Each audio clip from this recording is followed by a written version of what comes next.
Welcome to Accelerated Geometry. Our first section is called Building Blocks of Geometry, and it is a lot of definitions. So we start out with a point. If I said to you draw a point, I'm sure everybody could do that. So here now is the official way of describing a point. They are drawn like that. It's a location represented by a dot, so you can see those 4 red dots. It's named with a capital letter, so you can see capital letters A, B, P, and Q. And if you had to say what is a point in real life, what would represent a point in real life, they say here it could be the tiny poppy seed on the top of that good-looking bagel. Okay, our second definition is a line. You take all those points that we just were talking about, and you put them in a straight, continuous arrangement. And you have infinitely many of those, and that is a line. It's named by any 2 points on the line or by a small letter. So this line has arrowheads at each end, saying that it does go on forever and ever and ever. And 2 points on there are A and B, so you can name this as line segment AB. Or you can go the other way and say it's line segment BA. The order does not make any difference. They say you can also use a small letter, so there's a small letter M. And the physical representation is a piece of spaghetti, uncooked spaghetti, straight. They say, however, a line is really straighter and thinner than any piece of spaghetti, but it gives you an idea of what it looks like. So a real line would have these going on forever and ever. So it's not a really great representation of a line. Okay, a plane is a flat surface that also extends infinitely long and wide. So a line goes infinitely long, straight, and a plane is infinitely long and wide. Named with a script letter, which is like a cursive letter, and here is a plane. However, it's only a portion of the plane because the definition says it extends infinitely long and wide. So it also goes off this way, and that way, and that way, and that way. So this is only a piece of the plane. And a physical representation of it, they say, is rolled out dough. Collinear points. If you see the word line in here, and you have co, so there's a Latin lesson. This means together. So if I have points, collinear points, they're going to be points that are together on a line. So the official definition, 3 or more points on the same line. So points A, B, and C are collinear. Coplanar. You can kind of see the word plane in there. Here's points, and here's that co again. So these are points that are together on the same plane. So the definition, 3 or more points on the same plane. So here's a representation of the plane in blue, and then we have these 3 points on here, D, E, and F, so those would be coplanar points.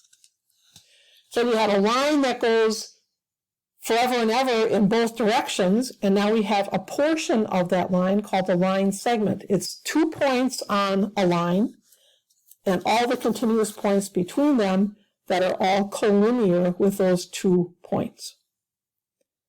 So notice how with a line they had arrowheads, and A and B were just placed on there. Now with a line segment, there are end points on there, and those end points in this case are points A and B.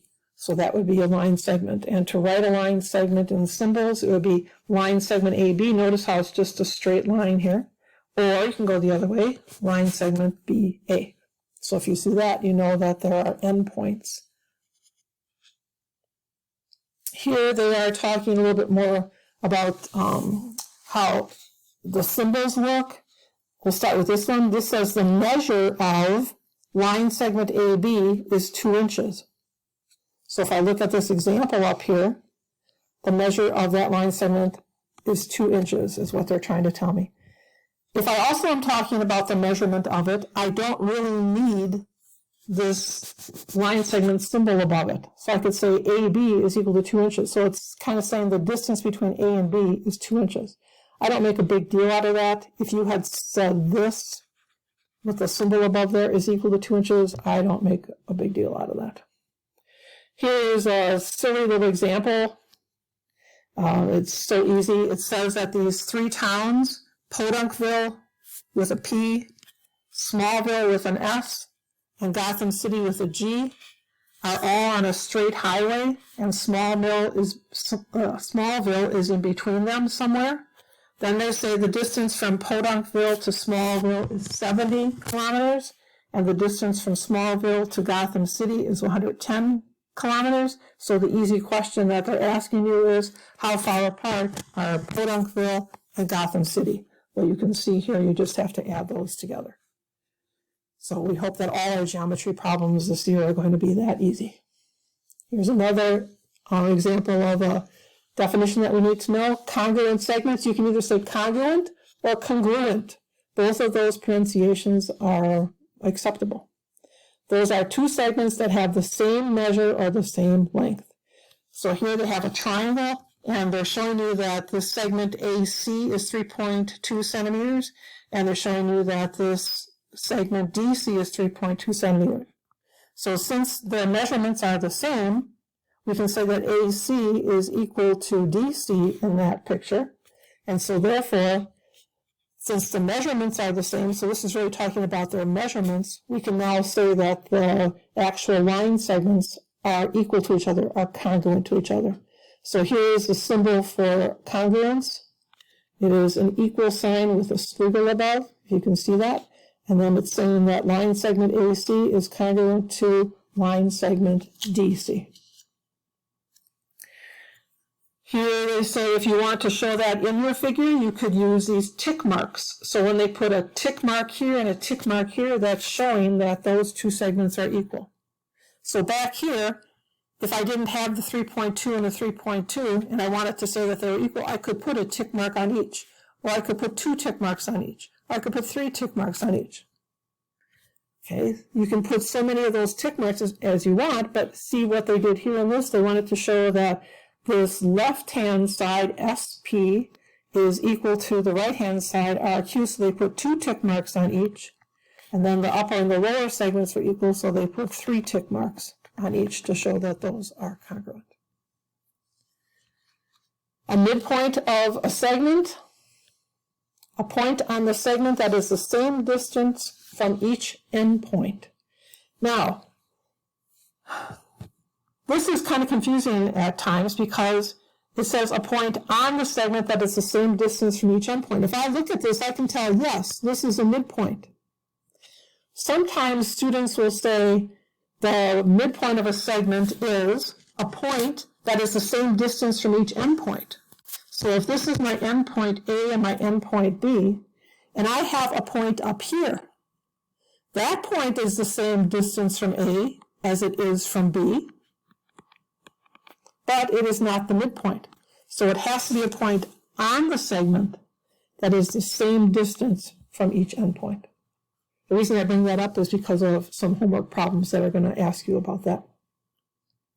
To bisect means to divide into 2 congruent parts. So this midpoint here bisected that segment.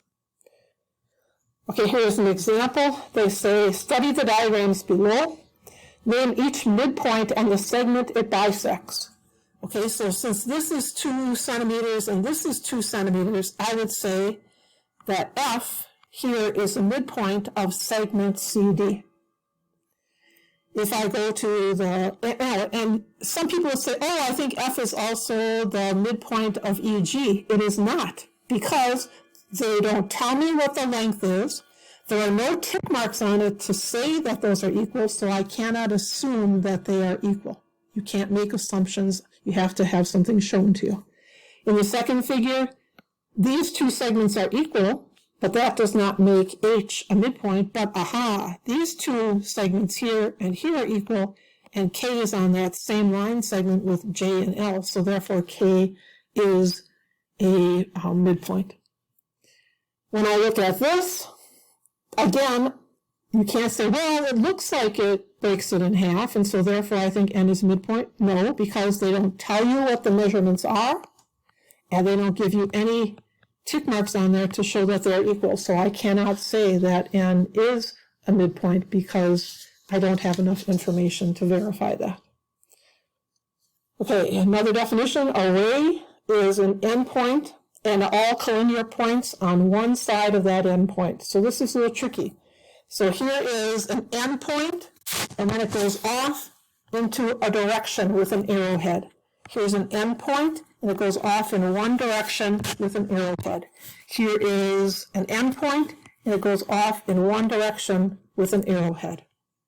So this would be this would be ray AB. Okay, look at the symbol. It starts here and it goes in the direction that way. So it starts with A and goes toward B. Okay, look at this one. It starts at C, so this is the starting place, and it goes in the direction of, the arrowhead goes toward D. So that would be ray CD. And then this ray is starting at E and going off in the direction of G, so you could say that, or starting at E and going in the direction of F. So that would be another acceptable way to write that ray. Okay, here are some questions. Find and name each of the following. I'm not going to go through all of those. I do have the answers on the next slide. So there is some homework listed on your calendar, and to the next class, you need to bring a protractor. And that is the end of our first lesson for accelerated geometry. Now you can use these videos that I've made to learn the material, to go back and review the material anytime that you want. You could, as you're doing these, stop them and go back, or stop them and think about stuff for a while and then continue on. So use these fully. I hope you get a lot out of these videos.